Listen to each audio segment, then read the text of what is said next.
이번 생에서 우리는 흔히 자식이 잘 되면 능력이나 환경을 먼저 떠올립니다.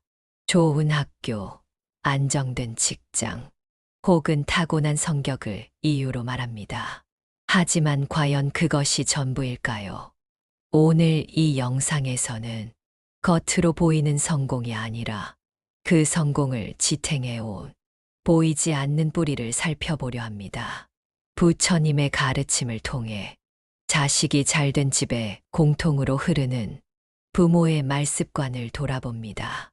크게 가르치지 않아도, 소리 높이지 않아도 아이의 인생을 바꿀 수 있었던 말들.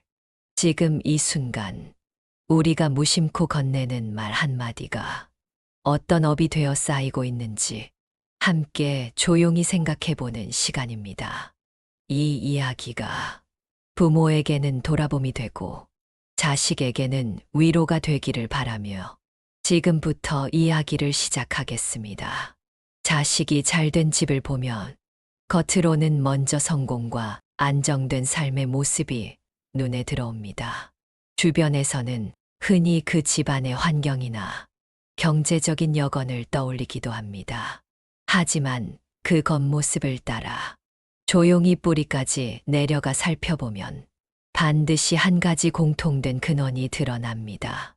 그것은 바로 부모가 오랜 세월 반복해 온 말의 습관입니다. 부처님께서는 말씀하셨습니다. 말은 업이 되어 마음을 만들고 마음은 다시 삶을 만든다. 이 말씀은 말이 단순한 소리가 아니라 인생을 형성하는 원인이라는 가르침입니다. 부모가 무심코 던진 말 한마디도 아이의 마음 속에서는 하나의 업으로 차곡차곡 쌓입니다. 자식의 인생은 어느 날 갑자기 피어나는 꽃처럼 우연히 만들어지는 것이 아닙니다. 어린 시절부터 반복해서 들은 말, 기쁠 때와 힘들 때마다 들었던 말들이 조금씩 마음의 밭에 일굽니다. 그 위에 부모가 평생 쌓아온 말의 공덕이 더해져 아이의 삶은 자연스럽게 자라납니다. 자식이 잘된 집 부모들의 말에는 분명한 공통점이 있습니다. 그 말들은 크지 않고 목소리를 높이지 않으며 겉으로 드러내는 화려함도 없습니다. 그러나 그 말들은 언제나 조용히 아이의 마음을 감싸고 흔들릴 때마다 중심을 잡아줍니다. 부처님은 정어를 말씀하셨습니다. 정어란 말을 예쁘게 꾸미는 것이 아니라 말로써 상대의 마음을 해치지 않는 것입니다. 옳은 말처럼 보이는 말이라도 상대의 마음을 무너뜨린다면 그것은 바른 말이 아닙니다.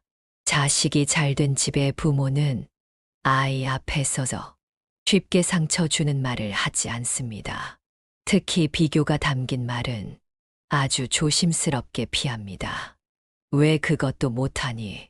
남들 다 하는데 너는 왜 안 되니?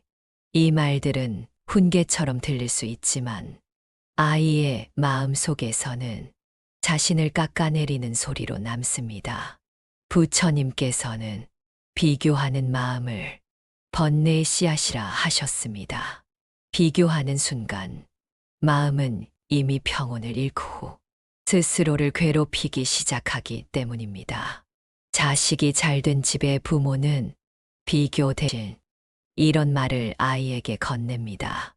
너는 너의 길을 가면 된다. 이 말은 아이에게 방향을 정해주지 않으면서도 스스로를 믿게 만드는 말입니다. 이 한마디는 아이에게 세상에서 가장 큰 안식처가 됩니다. 어디로 가든 돌아올 마음의 자리 하나를 마련해 주는 말이기 때문입니다. 부처님께서는 스스로를 의지처로 삼아라 라고 하셨습니다. 이 가르침은 홀로 버티라는 말이 아니라 자기 안에 흔들리지 않는 중심을 세우라는 뜻입니다. 자식이 잘된 집의 부모는 아이에게 의존을 가르치지 않습니다. 대신 스스로 판단하고 스스로 선택하며 스스로 책임질 수 있는 힘을 길러줍니다. 그리고 그 모든 시작은 훈계가 아닌 부모의 말입니다. 말은 보이지 않지만 그 말이 만든 마음은 아이의 평생을 이끌어갑니다. 그래서 자식이 잘된 집은 말로 아이를 키운 집이라 할 수 있습니다. 또 하나의 공통된 말습과는 아이의 실패 앞에서 드러납니다. 자식이 잘된 집의 부모는 실패한 아이에게 이렇게 말하지 않습니다. 거봐, 내가 뭘 했어.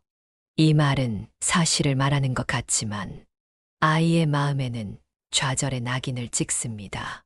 부처님은 과거를 붙잡는 마음을 집착이라 하셨습니다. 대신 그들은 이렇게 말합니다. 괜찮다. 다시 해보면 된다. 이 말은 문제를 없애주지는 않지만 아이의 마음을 먼저 일으켜 세웁니다. 부처님께서는 마음이 먼저 일어나야 길이 열린다. 고 하셨습니다. 자식이 잘된 집의 부모는 아이의 인생보다 먼저 아이의 마음을 살핍니다. 아이의 마음을 먼저 살핀다는 것은 문제를 가볍게 여긴다는 뜻이 아닙니다. 오히려 그 반대입니다. 마음이 무너지면 아무리 좋은 해결책도 아이에게는 짐이 되기 때문입니다. 부처님께서는 집이 무너지기 전에 기둥을 바로 세우라 하셨습니다. 자식이 잘된 집의 부모는 아이의 실패를 결과로 보지 않고 과정으로 봅니다. 그래서 실패한 아이 앞에서 조급해하지 않습니다. 아이의 상처가 아물기도 전에 정답을 들이밀지 않습니다. 왜 그랬어? 다음엔 이렇게 해. 이 말들이 도움처럼 들릴 수 있지만 아이의 마음이 준비되지 않았다면 또 다른 부담이 됩니다. 자식이 잘된 집의 부모는 먼저 아이의 숨을 고르게 합니다. 말로 다그치기보다 말로 숨 쉴 공간을 만들어줍니다. 그 침착함 속에서 아이는 스스로 생각할 힘을 되찾습니다. 부처님께서 말씀하신 중도란 바로 이런 태도입니다. 몰아붙이지도 않고 외면하지도 않는 것. 또 하나의 공통된 말습과는 아이의 감정을 인정하는 말입니다. 속상했겠다. 많이 힘들었겠구나. 이 말은 문제를 해결해 주지는 않지만 아이에게는 자신이 이해받고 있다는 깊은 안도감을 줍니다. 부처님께서는 고를 없애려 하기보다 고를 알아차리라 하셨습니다. 자식이 잘된 집의 부모는 아이의 고통을 빨리 지워버리려 하지 않습니다.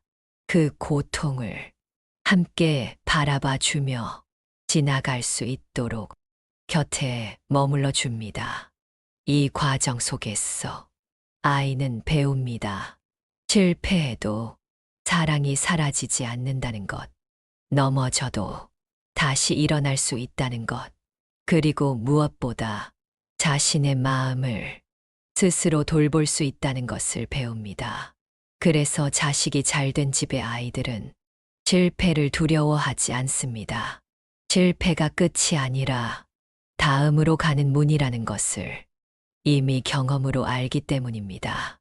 부처님께서 말씀하신 윤회와 인연도 이와 다르지 않습니다.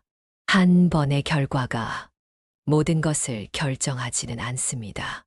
부모의 말 한마디는 아이에게 세상을 대하는 방식이 됩니다. 실패 앞에서 들은 말은 평생 자기 자신에게 되돌아와 말을 겁니다. 나는 안 돼. 가 될 수도 있고 다시 해볼 수 있어. 가 될 수도 있습니다. 자식이 잘된 집의 부모는 아이에게 성공의 말을 미리 가르치지 않습니다. 대신 넘어졌을 때 다시 일어나는 말을 먼저 남겨줍니다. 그 말이 쌓여 아이의 인생은 점점 단단해집니다. 그리고 어느 날 그 단단함이 사람들이 말하는 잘된 인생이 되어 자연스럽게 드러나는 것입니다. 또 하나 중요한 말습과는 아이의 선택 앞에서 나타납니다. 자식이 잘된 집의 부모는 조언은 하되 결정을 대신하지 않습니다. 이게 더 안전하다. 이 길이 나을 것 같다. 이 말 뒤에는 항상 결정은 내가 해라. 가 따라옵니다. 부처님은 강요를 가르침이라 하지 않으셨습니다. 부처님께서는 법은 보여줄 수는 있어도 대신 걸어줄 수는 없다고 하셨습니다. 자식이 잘된 집의 부모는 아이의 인생을 대신 살지 않으면서도 뒤에서 묵묵히 등불이 되어주는 말을 합니다. 이 말이 아이의 평생 자존감이 됩니다. 또 하나의 공통점은 부모 자신의 말습관입니다. 자식이 잘된 집의 부모는 세상에 대한 말을 함부로 하지 않습니다. 세상은 원래 그런 거야. 사람은 믿을 게 못 돼. 이런 말은 아이에게 세상을 경계하게 만들 뿐 세상을 살아갈 힘을 주지 못합니다. 부처님은 세상을 고라 하셨지만 그 고를 이해하라고 하셨지 원망하라고 하시지 않았습니다. 자식이 잘된 집의 부모는 세상을 말할 때도 균형을 지킵니다. 힘든 일도 있지만 그래도 배울 건 있다. 이 말은 아이에게 현실을 직시하는 힘을 줍니다. 그리고 가장 큰 공통점이 있습니다. 자식이 잘된 집의 부모는 아이에게 고마움을 말로 표현합니다. 내가 있어서 고맙다. 오늘 내 말이 참 좋았다. 부처님께서는 감사는 탐욕을 줄이고 마음을 부유하게 만든다고 하셨습니다. 감사받으며 자란 아이는 인정에 중독되지 않고 인정이 없어도 흔들리지 않습니다. 이미 충분히 받은 마음이기 때문입니다. 자식이 잘된 집의 부모는 아이를 통해 자신의 인생을 증명하려 하지 않습니다. 그 대신 아이를 하나의 인연으로 존중합니다. 부처님은 부모와 자식의 관계도 소유가 아닌 인연이라 하셨습니다. 인연은 붙잡을수록 아프고 놓아줄수록 맑아집니다. 자식이 잘된 집의 부모 말습과는 붙잡는 말이 아니라 놓아주는 말입니다. 마지막으로 이런 말이 있습니다. 내가 어떤 사람이든 부모인 나는 너를 믿는다. 이 한마디는 아이의 인생에 가장 깊은 수행이 됩니다. 부처님께서 말씀하신 무조건적 자비는 바로 이런 마음입니다. 자식이 잘된 집은 말로 아이를 키운 집입니다. 그 말은 명령이 아니라 방향이었고 평가가 아니라 신뢰였으며 불안이 아니라 평온이었습니다. 부처님의 가르침은 이미 그런 집 안에 살아 있었습니다. 오늘 우리가 바꾸어야 할 것은 아이보다 먼저 우리의 말 한마디일지도 모릅니다. 이 말이 곧 업이 되고 업이 곧 아이의 길이 되기 때문입니다. 구독과 좋아요는 저에게 큰 힘이 됩니다.